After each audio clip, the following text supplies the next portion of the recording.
Hello and welcome to another episode of the Hank Fishing Show. I'm your host Henry, and today I'll be showing you how to set up one of the best rigs for bass fishing when it comes to finesse. The rig that I'm going to show you is called the drop shot. Basically, it's a hook and then the weight is below the hook so that the fish isn't seeing the weight and it's just seeing this bobbing little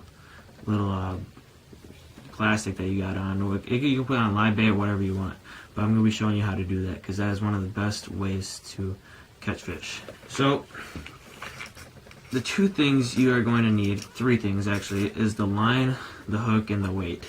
Now the weight can come in different sizes. You can just add a split shot if you want, but I've got these little I think they're quarter ounce, little quarter ounce drop shot weights. And basically when you put line,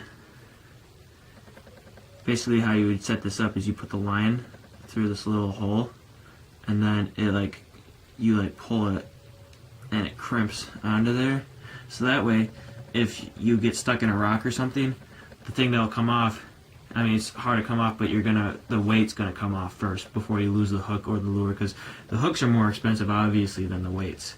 So that is something to take note of, is the weight, the choice of weight, which I specifically like these ones. You can tie on some these bell weights which have the eyelet already on them. It's not as quick as a retie, but it works. So for your line choice, I would choose fluorocarbon leader hooked up to some braid if you're on a spinning setup. So like you have your braid as your main line and then hooked up to like a 6-foot leader or 5-foot, whatever the clarity, whatever you want, leader of fluorocarbon. That way the fish can't see it and it's just basically invisible. All you're seeing is the hook and the plastic, and most of the time the fish doesn't even bother about the hook. So that is what I have, is just fluorocarbon leader on top of that, like 5 feet around there. That also another reason I use fluorocarbon is because it sinks faster. I could put a monofilament on if I'm fishing shallower water and I want a little bit more of like a bounce, I guess, like a slower drop rate. You know, if I'm looking for like hard, like little bounces, then yeah, I'm going to be using fluorocarbon. But if I'm going to be looking for like softer, I might be using monofilament. But that is the line. So then the last thing you're going to need is a drop shot hook. Drop shot hooks look something like this, where the eyelet is going to be straight down, because basically when you're fishing this thing, it's going to be looking like this. It's not going to be like this like a regular hook. It's going to be like sideways. So now I'm going to show you how to tie this thing up. First you get your line. I'm using just some monofilament, just for right now. I am not going to waste it on some fluorocarbon.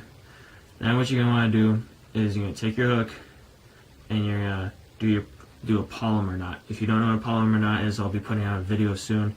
Otherwise, it's a very easy knot to do. Once you get it a couple of times, you'll be able to do it forever, and it's one of the strongest knots, I think, and quickest knots to just get you fishing. So but for this rig, you're gonna have to use a polymer knot. So I put the line through, I'll do a quick demonstration.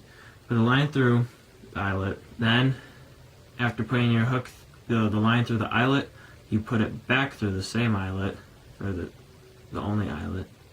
You put it back through. Alright, so I just put it right back through the eyelet. So now basically when I hold both sides, I have doubled line. I have 2 of each. This one's a loop and this one has the tag end and the main line. So I got doubled line.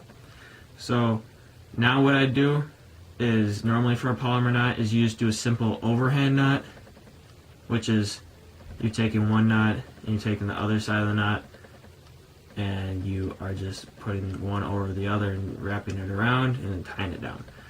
But for this case, for the drop shot, you want to have your tag end be longer than normal.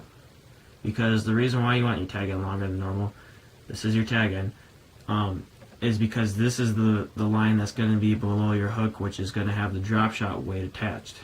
So you got to have that thing be a little longer. So now that I have it longer, I'm going to take my overhand knot, like I said, do that, and before I close it off, before I tighten down the overhead knot, right now it's just wrapped around once, I'm going to take this loop right here and I am going to wrap it around the hook, like so. Just wrap it around the hook. And now that I've got it's wrapped around the hook and everything's good, I can now take the tag end and the main line and just tighten that baby down. Once it's nice and snug, make sure you always wet the line, just so it doesn't cause friction and burning and ripping up your line. Once you got that all good and your line is nice and snug and looking good, you're going to take your tag end, take that tag end you had. This is a really important step. You're going to take your tag end and you put it right back through one more time through the eyelet. That way it makes this hook stand up sideways way better than it could. So now I've got my hook sitting up nice and upright, and now it's time to put on the drop shot weight. So it looks like here I have about maybe a foot of line for the drop shot weight below the hook. It depends on what kind of water you're fishing and how deep it is that you're fishing, that you have that bottom weight, because if you want the fish, if you want it to be lower, have it lower. If you want it to be higher and you know the fish are suspended, have it higher. But that is basically what I'm doing, and I'm adding the drop shot weight like I had before, crimping it at the top, and boom, right there is the drop shot rig. Got my weight, got my hook, got my main line. Thanks again for watching, guys. This is an important setup that every bass angler I feel should have if they're fishing big lakes, big deep areas. You could use this even in shallow areas. Fact is that this is really a good way to catch bass and any other fish. I've got walleye, pike on it. Pike not the best though, because it's going to break the line usually. So I hope you enjoyed this week. I'm going to be putting out another video coming this Saturday. I'm gonna have videos this whole week, and so but this coming Monday, I'm going to be putting out a video about tapping some trees for some syrup. That is sort of an outdoors thing. I know this is primarily a fishing channel, but I will always put out outdoor things like camping, fishing, hunting, just things like that. And I've never done this sugar tapping of syrup, and I hope to get some out of it. Thanks again for watching, guys. Have a good one.